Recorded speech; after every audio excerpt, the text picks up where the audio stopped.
their call. This is for you guys to deal with. I don't know. I don't care. I have no business with that. I mean, really, they're the callers. They call. So I guess you guys talk to them. I was just letting her know what they said. They said, this is loitering. You can't stay in here.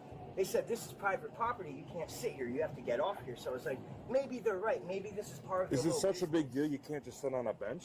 I mean, you want to sit on the ground and eat food? I don't care. I got nothing to say to either of you. As long as I'm legal, I'm fine. I'm eating.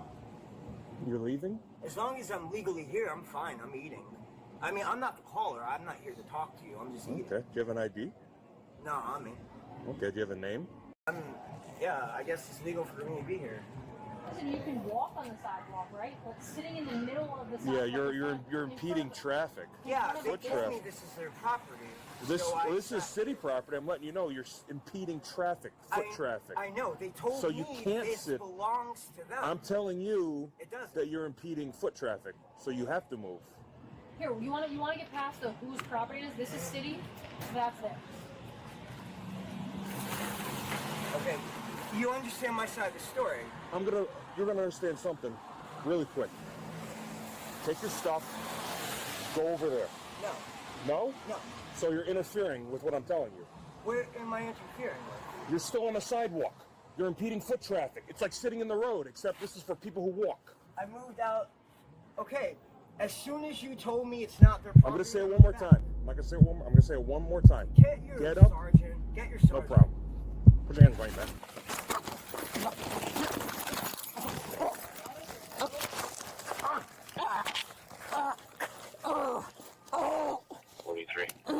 Send the car.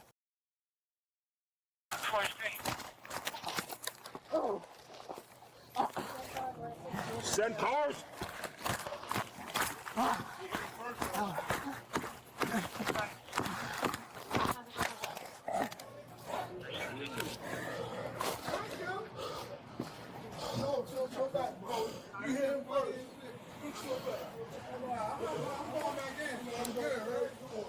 45. Get me cars and a 75. JRs.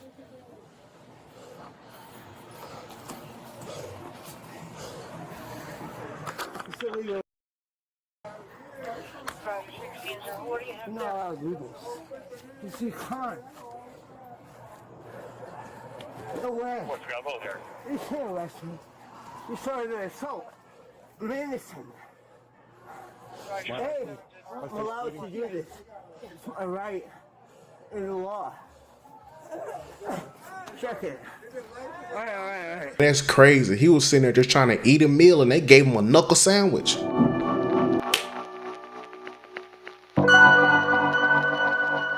Man, what's up, family? I appreciate you for tapping in to another edition of Just or Just Wrong. Today, we have a video of an officer out of West Haven who was just arrested for excessive force and battery, punching a man over 18 times in the head. Now, we did see on video just previously that he did jump up and lunge at the officer. However, from the beginning of this, it just did not sit right with me, and I had to bring it to you guys to see exactly what you thought about it.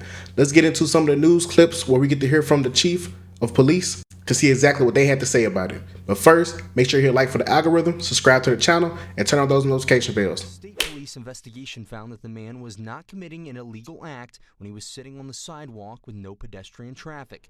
Medical records show that the man received a concussion and blunt trauma.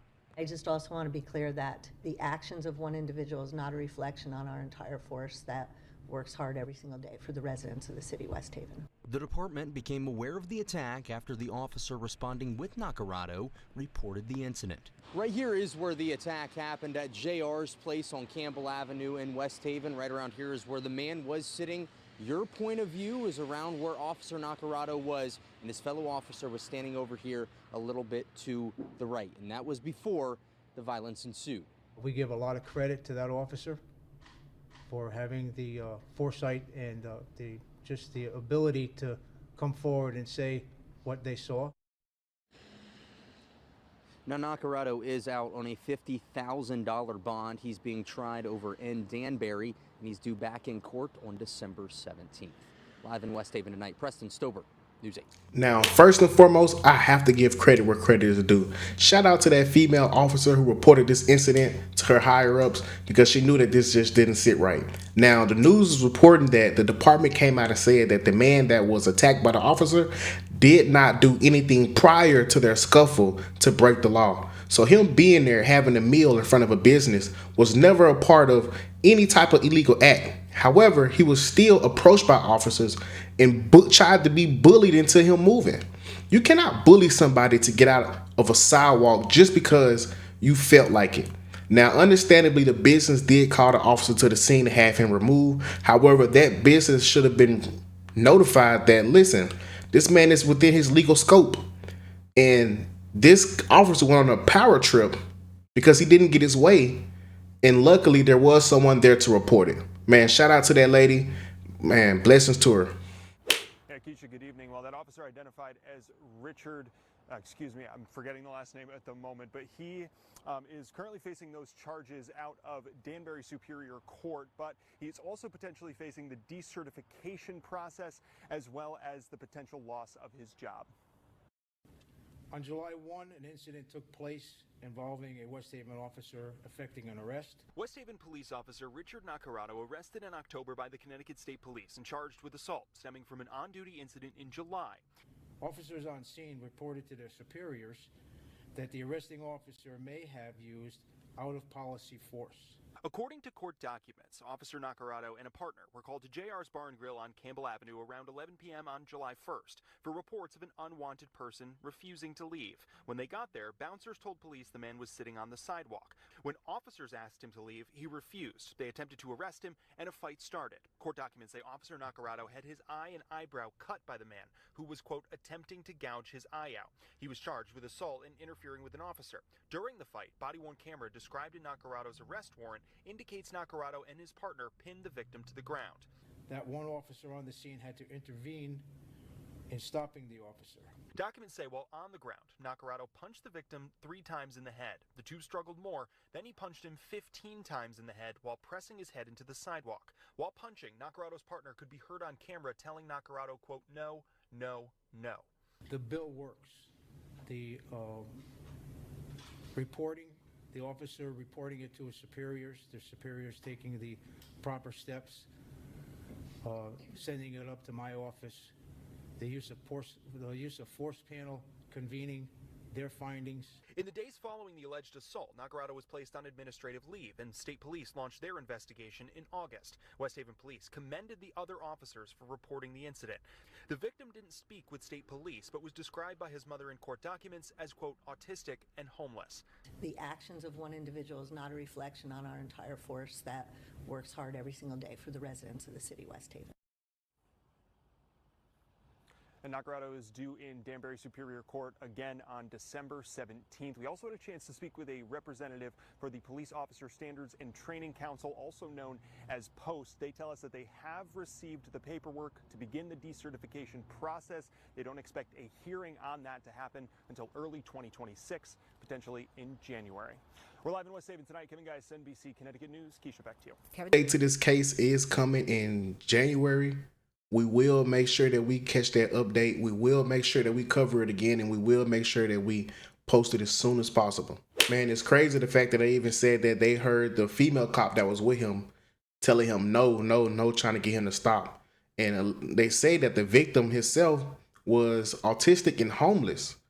Doesn't it always seem like these type of things happen to people who can't really defend themselves in the long run, or incapable of maybe hiring a lawyer, less fortunate? I don't know. Maybe that's just my observation. But there's nothing bad I can say about this police department, man. Big ups to the West Haven Police Department. They also are moving to decertify him, which is great. He won't be able to be a police officer ever again. Listen, one bad apple don't ruin the bunch. They did their job. I mean, he acted out. He was reported by his company officer. The department backed that officer, fired him, charged him, decertified him. I don't think that we can complain about that, man. Shout out to the West Haven Police Department. Shout out to the officer that was on the scene. Make sure you hit like for the algorithm, subscribe to the channel, turn your notification bells. I got links in the description if you want to join the channel's Discord server. It's free. I'm not trying to sell you anything, just growing the community.